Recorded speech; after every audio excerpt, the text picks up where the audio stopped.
Good morning, ladies and gentlemen. Sorry I can't be there today. I'm on a conference, but I will be back later on today if you have any questions, especially about the short story analysis. I'm just going to talk to you today about the rest of the cantos in Dante's Inferno. Just want to come back to a couple of things and focus on a couple of ideas behind what Dante Alighieri himself was trying to say. All right, so just remember that this whole idea of, the 3, the 10, the 7, 33, 9, like all these numbers that show up, even 100, have significance, and we are going to talk about that when it comes to the actual text itself. All right, next slide. So again, right now we are dealing with what's known as incontinence. We're dealing with like the lustful. We're going from Canto 3, which is talking about the vestibule, the opportunists, and we're going to skip over violence and go right to the fraudulent at the end, and we're going to go down to Canto 34, where Satan himself resides. So, I'm going to move on to the next slide. Okay, so again, the 9 regions, the higher up the sinner, the lighter the sin, the deeper you go, the darker the sin. And again, like we talked about yesterday, with the punishments in hell regulated by a law of retribution, again, if they were hurt, if they were injured by anything, if they hurt anyone else, they would kind of be punished based on the analogy of that, or what's known as the antithesis going against that. So again, going back to the vestibule of the uncommitted, these were the opportunists. These were the ones who decided not to make a moral decision in their life. These are also the angels who decided not to take sides between the fight between God and Satan. In the vestibule, just outside, we also have the river of Acheron, and that is where we find Sharon, the ferryman who takes everyone across to their particular punishments. And we're going to talk about that in a little bit. Again, we're going to skip over limbo. Okay, how low can you go? Apparently very low. And we're going to go right to the lustful, okay, going to what are called the carnal, and we're going to talk about that in a little while. And then finally, we're going to go to circle 9, which is known as Cocytus, and again, this is kindred, traitors, guests, and masters in terms of being a traitor to those particular individuals. So again, here's just a better version. So somebody had asked me yesterday about how exactly it is that it's how the vestibule is not considered to be hell. It's not, because it's like, the pizza crust, like even looks like it, of hell itself. They are not able to go down to hell because they didn't make a decision that the devil feels that would make them evil, and they did not make a moral decision, so God feels that they did not make that particular one. And that's what Dante himself believed. All right, and here's some pepperoni for you. Yummy. All right, and then we go to circle 2, and then we go all the way down to circle 9.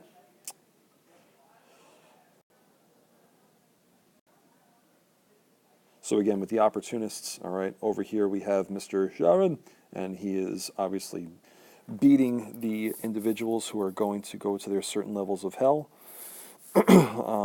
putting them on the boat and sending them to their particular area, all right, to the next section. And you can see them calling out. So now we come to Canto 5, which deals with the carnal. These are the people who dealt with lust. In other words, they were controlled by their lust, and they were not able to figure out that there was more to life than just themselves. So that's why that's why it's called the carnal. It has to do with the flesh. It has to do with them being obsessed with either themselves or other people. All right, so they are basically put into a giant whirlwind for all eternity, and that's exactly what we have right here.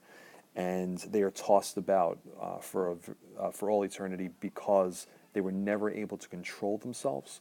They're never able to control their desires, their wants, their needs, and therefore, because of that, and they decided to act without thinking, they are now tossed about in this great whirlwind forever. Now again, famous figures in history and mythology.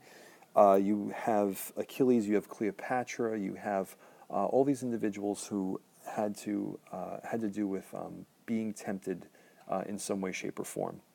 You have famous figures as well, these two individuals, Francesca and Paolo. Now, Francesca and Paolo are very similar to Arthur and Guinevere, where their marriage was considered to be inappropriate, because Guinevere was married to King Arthur, and I'm sorry, I should rephrase that. It was between Lancelot and Guinevere, where Lancelot was a knight of King Arthur's army, and he had an affair with Guinevere. That's, being controlled by your particular vice. And Francesca and Paolo is similar because she fell in love with her husband's brother, Paolo, and then the husband ended up killing them both. And that's why they're in that particular area, because they were traitors to him, to Francesca's husband. And when Dante sees this and he hears the story of Francesca, he actually swoons. You'll see in the actual text itself, it means he faints. He actually passes out because of being so overwhelmed with her story and feeling sorry for her. And finally, we come to the iciest, coldest part of hell, the ninth circle. This is what's called Cocytus. Okay, C-O, no, I'm not going to use that. Okay, Cocytus. Cocytus is the area where there is absolutely no escape whatsoever, even for the devil himself. If you'll notice that the devil is right behind here, I'm just going to move in on him a little bit. The devil is showing that he is stuck in the ice. And when he fell from heaven, he actually gets stuck, like literally from the waist down, and he cannot move. And every time that he tries to get out, he beats his wings trying to fly, and that's what the cold comes from. So you've heard the expression, hot as hell. Well, that's only there's only certain sections. This is actually cold as hell, literally. And I can say that because it's literal. Where you'll actually see Dante and Virgil right over here, showing that they are trying to escape and they're actually going to face the devil himself. Now, this is twofold. Again, because it's considered allegorical, he's not only facing the devil in person, he's facing his own demons. He's facing, what tempts him and the temptations that Dante and all humanity really face. And by facing Satan, it's like facing your sin. It's facing, what you're going up against and how to possibly get out of there. And what they do is they actually crawl up the devil, and Dante comes out for the next part of his journey with Virgil, looking straight up at the stars. Now, again, because Satan is stuck, this is where the three traitors, the most heinous, worst of the worst traitors are. So not only Satan, because he betrayed God, he feeds upon the bodies of three individuals. And you have Brutus, Cassius, and Judas. All right, Brutus and Cassius, you may remember from freshman year, or if you've ever read it before, those are the two traitors of Julius Caesar. All right, so you have the literary connection, and then you also have, obviously, Judas, betrayer of Christ. And he's the only one that is actually facing inward, and basically Satan chews upon him for all eternity. Now again, how does he chew upon him without digesting? Listen, I am not a doctor, and I'm not going to pretend that I am one. Again, it's punishment. And I didn't write this. This was all Dante. So if you have a question, good luck with that. But again, because of the way that Dante wrote this, he's commenting on how certain people, the ones who were the traitors, they were the worst of the worst because they made people trust them, and then they absolutely betrayed them. So that's why those three in particular are there. And if you look, you can kind of see it, not too well, but a little bit.